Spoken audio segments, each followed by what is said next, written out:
Market.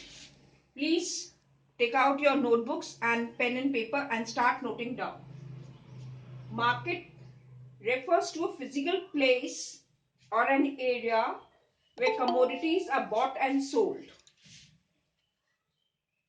Once again, I repeat it. Market refers to a physical place or an area where commodities are bought and sold. Now, essentials determining market. What are the essential components which will determine the market form? First is commodity or service. So first is the commodity. That this is one of the most essential feature which a market should have. There should be a commodity which can be bought and sold in the market. First component. Second is buyer and sellers.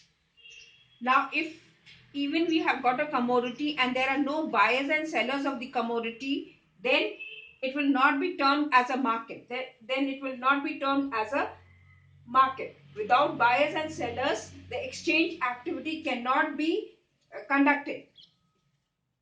Close contact. There should be close contact among the buyers and sellers so that they can compete with each other regarding the price and the quantity to be bought. And last is area. The whole region. Now you all know that nowadays we have got e-market. So wherever the buyers and sellers come into close contact with each other and they bargain with each other regarding the price and quantity bought, that area will be known as market. So determinants of market are: first is commodity or service, second is buyers and sellers, third is close contact between the buyers and sellers, and fourth is area. Fourth is area, or a place where the buyers and sellers will come into contact with each other. So market structure. Market structure. Market structure refers to the types of market in which the producer of firms operate.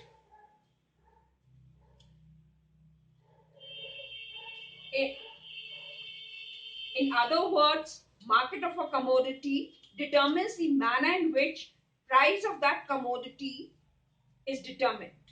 Once again, I repeat it.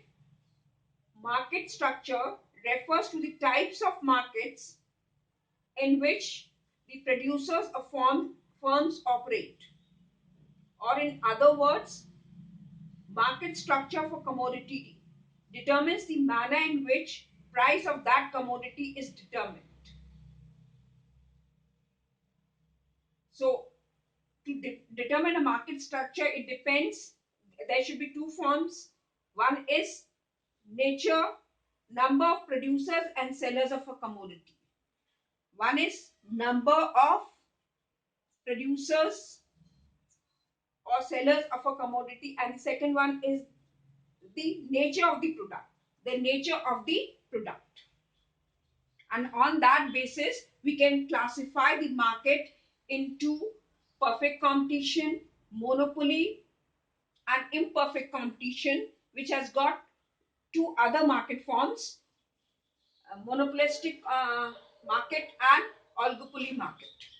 So you all have drawn this flow chart. Now we come to perfect competition.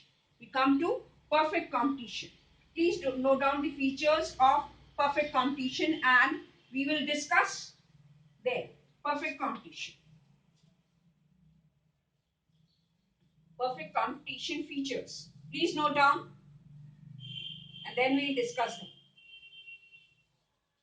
First is large number of buyers and sellers. Large number of buyers and sellers.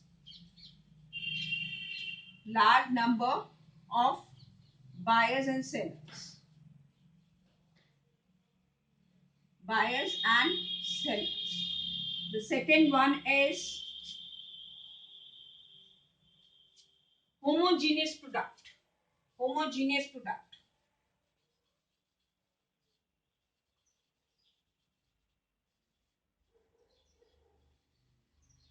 Third is free entry and exit of firms. free entry and exit of firms. Free entry and exit of firms. Free entry and exit of firms.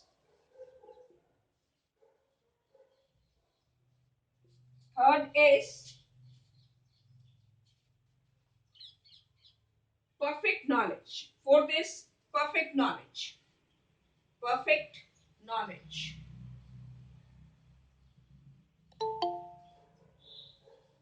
Fifth is perfect mobility. Perfect mobility. Fifth is perfect mobility. But please spell mobility. Huh? What happened, beta? Nothing. What do you want to say, beta? Perfect mobility. Perfect mobility. Then next one is absence of transport cost. Absence of transport cost. Absence of transport cost.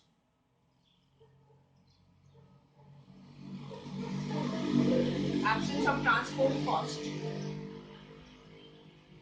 Then seventh, industry is the price maker and firm is the price taker. Industry is the price maker and firm is the price taker.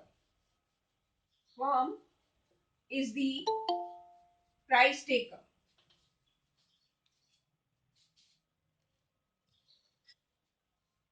Firm is the price taker.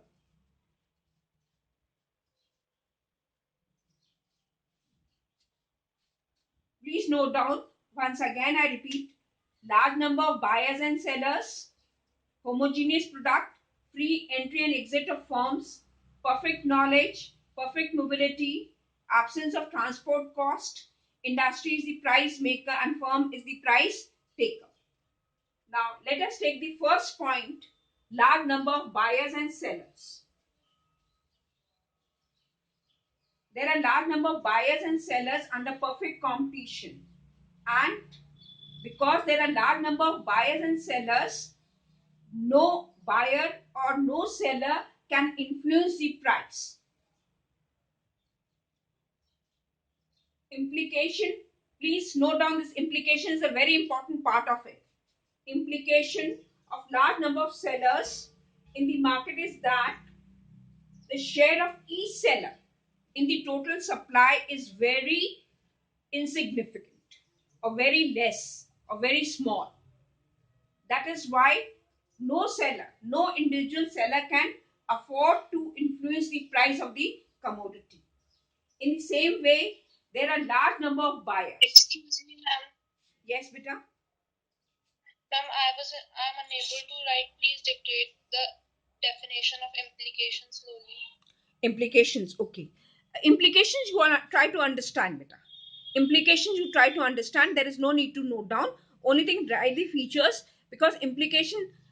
Once we start the offline classes, I'll be explaining there also. And once I complete the syllabus, I'll be explaining there also. So we'll continue with this. Implications you don't have to note. Just try to understand. Make a mental picture of it. See, when there are large number of buyers in the market, then no individual buyer can influence the price, because he has got a very small or a very insignificant role in the total demand for the commodity. In the same way, no individual seller can influence the price of the commodity, because an individual seller has got a very small role in the total supply of the commodity. Since you have read the concept of demand and supply, that is why I am correlating this concept with your demand and supply of the commodity. From the buyer's point of view, it is demand, and from the seller's point of view, it is the supply.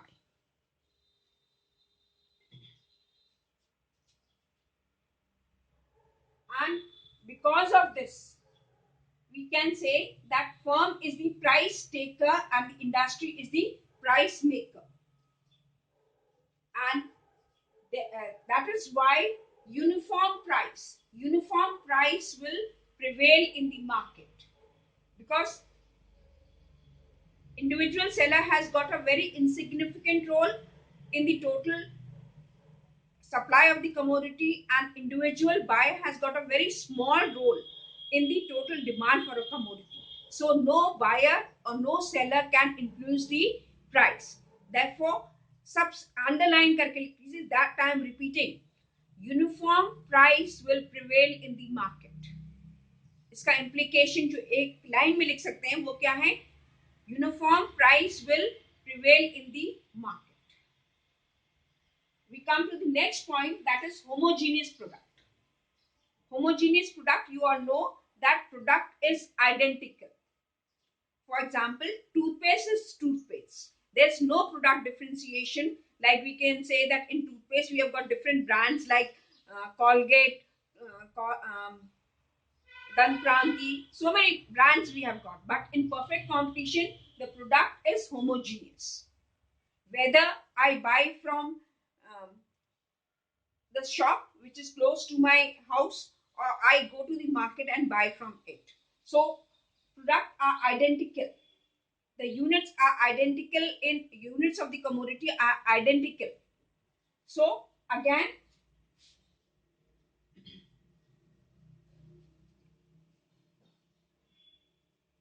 it means treating the product of all the firms in the industry as homogeneous by the prior.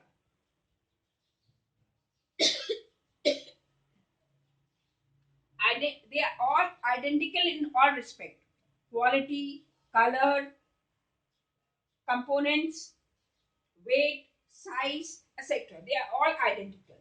The buyers do not distinguish the output of one firm with the other.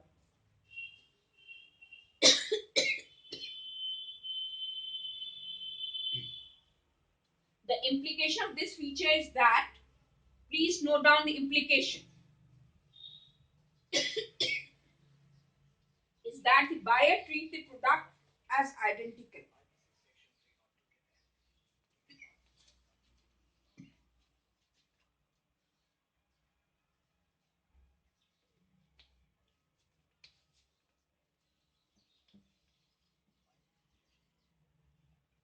Therefore, they are not ready because the product is identical.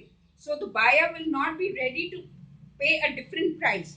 Like suppose if I go to the shop near my house and he says it is for rupees 10, and if I go to the market it is rupees 12, I will not pay. Why? Because the product is identical, it has got the same features. Why will I pay extra money for it? So the implication of this feature is that buyers treat the product as identical and therefore they are not ready to pay a different price for the same product. And again, because of this, uniform price will prevail in the market. You can write uniform price will prevail in the market.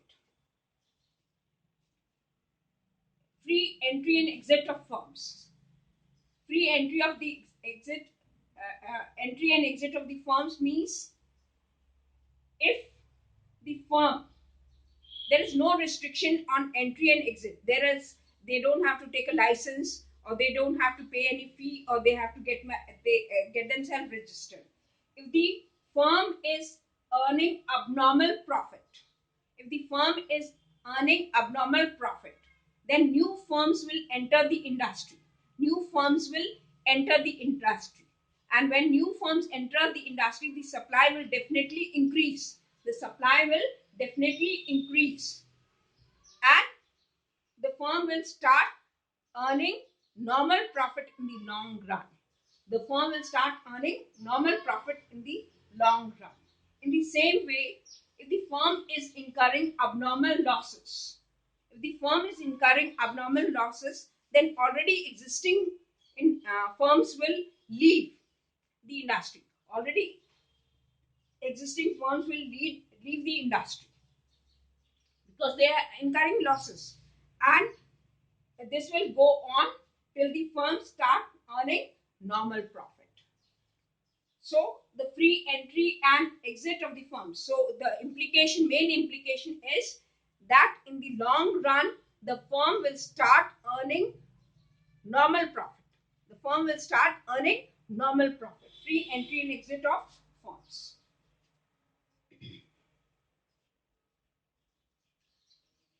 This I'll give you a hint also how we can do it. I'll make you an explanation box. See, please write it. Free entry. Firms are earning. Firms are earning abnormal profit. Abnormal profit. Abnormal profit. What will happen? New firms will enter the industry. New firms will enter the industry. Will enter the industry. Enter the industry. And when new firms enter the industry, what will happen? Market supply will increase. Market supply will increase. Supply will increases. Market supply increases. And price falls. Price falls. Profit profit decreases. Profit decreases. And this will lead to what? Normal profit. Normal profit. In the same way, you can write the other way around. Normal profit. In the same way, you can firms are earning, firm are incurring. Sorry, here firms are earning abnormal profit. Firms are earning abnormal profit. Earning abnormal profit. And in the same way, you can firms are incurring. Earning नहीं आएगा यहाँ पर incurring abnormal losses. Already existing firms will leave the industry. Will leave the industry. Market supply will decrease. Market supply will decrease. Price will increase. Profit will increase. And the firm will start earning normal profit. In this way, you can explain it in the form of a flow chart. Now, we come to perfect knowledge. Perfect knowledge means the buyers, firms, and resource owners under perfect competition have perfect knowledge about the product. There is no ignorance. There is no ignorance. For example, nowadays, what happens? Suppose I am buying vegetables from the street hawker which comes into our colony. Then I am ignorant about the prices, what are prevailing in the prices. So maybe in the market the price of the commodity may be different, but I take it because of sheer ignorance. I take that thing at a higher price. So here, this is not the condition. They are totally aware of the price of the product. All the buyers and sellers have full information regarding the prevailing price and availability of the product. There is no uncertainty in the market. And since there is uniform price, which we have already said, uniform price and uniform cost, because they are all the firms are producing what? Identical products. Identical products. So there is uniform price and uniform cost in case of all firms, and profit equals cost less the price. So all the firms earn uniform profit. So all the because of this perfect knowledge, the firms will earn uniform profit. There will be no differentiation regarding the earning of profit. Firm A will receive the same profit which firm B is earning. So perfect knowledge, perfect mobility. Factors of production are perfectly mobile. Matlab they can shift from one one industry to another industry. For example, as an economics teacher, I'm perfectly mobile. If I don't suit, if I'm not working in KV, I'll go to another school and I'll get the same salary. So they are perfectly mobile. They can, if I get a less salary or a higher salary, but I'll be perfectly mobile. Then absence of transport cost. Why there is absence of transport cost? Because the product is identical. There is no product differentiation. They are homogeneous with regards to shape, size, weight, color, quantity. They are homogeneous. So there, if I buy from the my neighborhood or if I go to the market, I have to pay the same price. So why will I waste my petrol and go to the market and buy it? I'll buy it from my neighborhood. So absence of transport cost. And last is industry is price maker and firm is the price taker. This I want to show it to you with the help of a diagram. With the help of a diagram.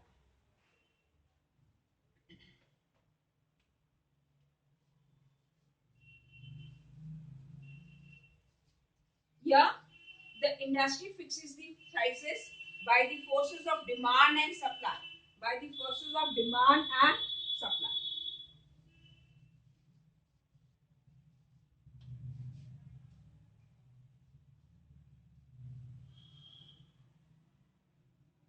This is your demand curve. You all know it is negatively sloped, and this is your supply curve. And this is the equilibrium point, and here the price of the commodity is fixed.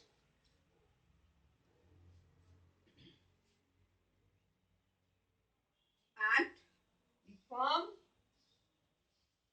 where the firm will fix the price, where the industry's demand and supply curve are equal to each other. So the industry will fix a price here, and in this case your AR is equal to MR. Your AR is equal to MR price. I can sell any quantity of the commodity at this price. You all know what is the difference between a firm and an industry. A firm is a part of an industry.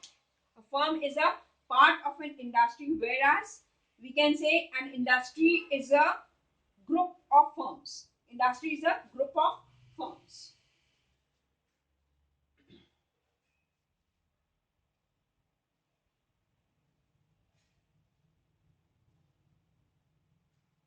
We had written 7. Now write the eighth one. Eighth one, demand curve of the firm under perfect competition is perfectly elastic. Demand curve of firm under perfect competition is perfectly elastic. Perfectly elastic. I told you yesterday that average revenue curve also depict the demand of the firm. Also depict the demand of the firm, because AR depict the price of the good, and at the price what amount or what quantity a buyer is ready to buy. So that is why AR also represent the demand of the demand curve of the firm. So here the demand curve of the firm under perfect competition will be perfectly elastic. Will be perfectly elastic.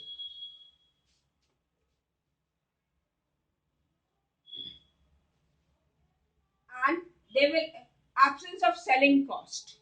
आप देखते हो हर चीज का selling cost है. आजकल हर चीज को advertisement करते हैं, पेपर में, न्यूज़पेपर में देते हैं, टीवी पे देते हैं. So they are incurring lot of selling cost to encourage people to buy their product. But in case of perfect competition, since the product is homogeneous, there is no competition. There is no competition in the market regarding the product. So there will be no selling cost. There will be no selling cost of the product. Now we come to the next one. next concept which is in your syllabus, that is oligopoly market. Oligopoly. Please write the definition. I'll repeat it. Oligopoly is a market situation in which an industry has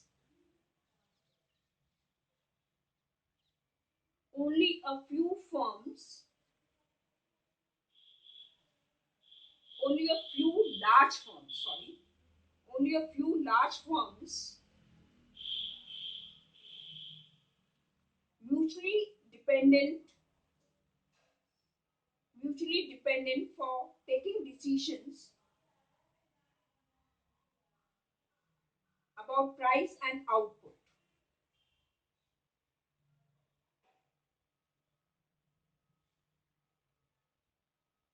Now there are oligopoly, there are types of oligopoly. There are types of oligopoly.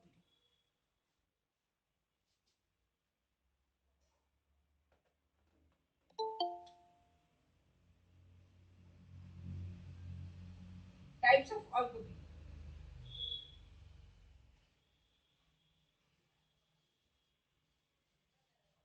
Perfect and imperfect oligopoly. Perfect and imperfect oligopoly. First is perfect and imperfect. Perfect and imperfect oligopoly.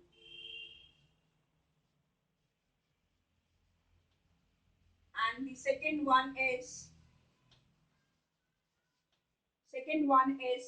collusive and non-collusive oligopoly. Collusive and non-collusive oligopoly. Collusive and non-collusive oligopoly.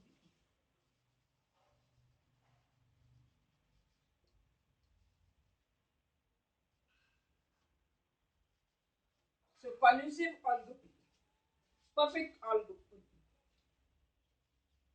If in an oligopoly market, if in an oligopoly market the firm produce homogeneous product, if a firm produce homogeneous product, it is called perfect oligopoly. For example, petrol. For example, petrol. Petrol is perfect. Cement. They are all homogeneous products. So perfect oligopoly. Imperfect oligopoly. If the firm produce differentiated products, it is called imperfect oligopoly. If the firm produce differentiated product, for example, cars, automobiles. Every car brand has got a different feature. So this is imperfect oligopoly. Collusive oligopoly.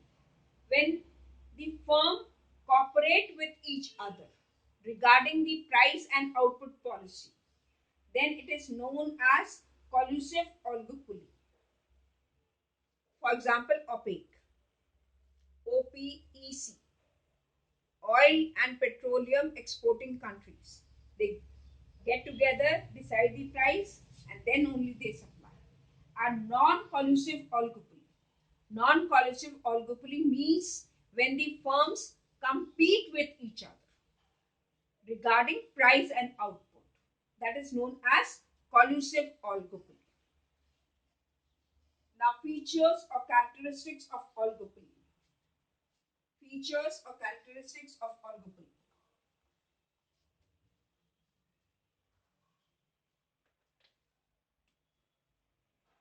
Features of oligopoly.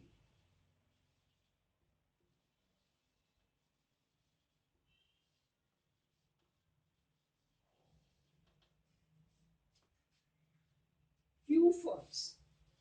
Few firms. Few firms. Interdependent. Interdependent. Interdependent of decision making. Of decision making. Third, restriction or barriers, restriction or barriers, restrictions or barriers, or barriers to entry and exit, to the entry and exit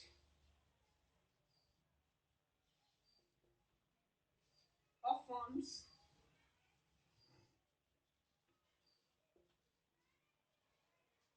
Fourth, non-price competition, non-price competition.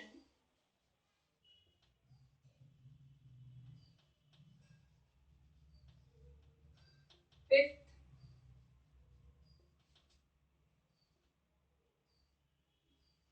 price rigidity, price rigidity. Sixth, indeterminate demand curve, indeterminate demand curve.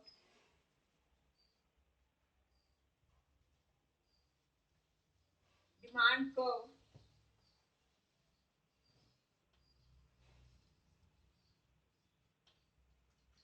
Selling cost, selling cost. Seventh is selling cost. Eighth is formation of cartels, formation of cartels, formation of cartels.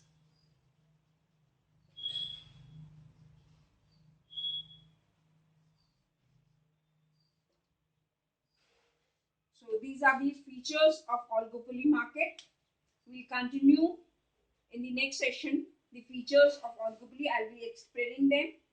Till then, let wait for the attendance and then you can leave the class.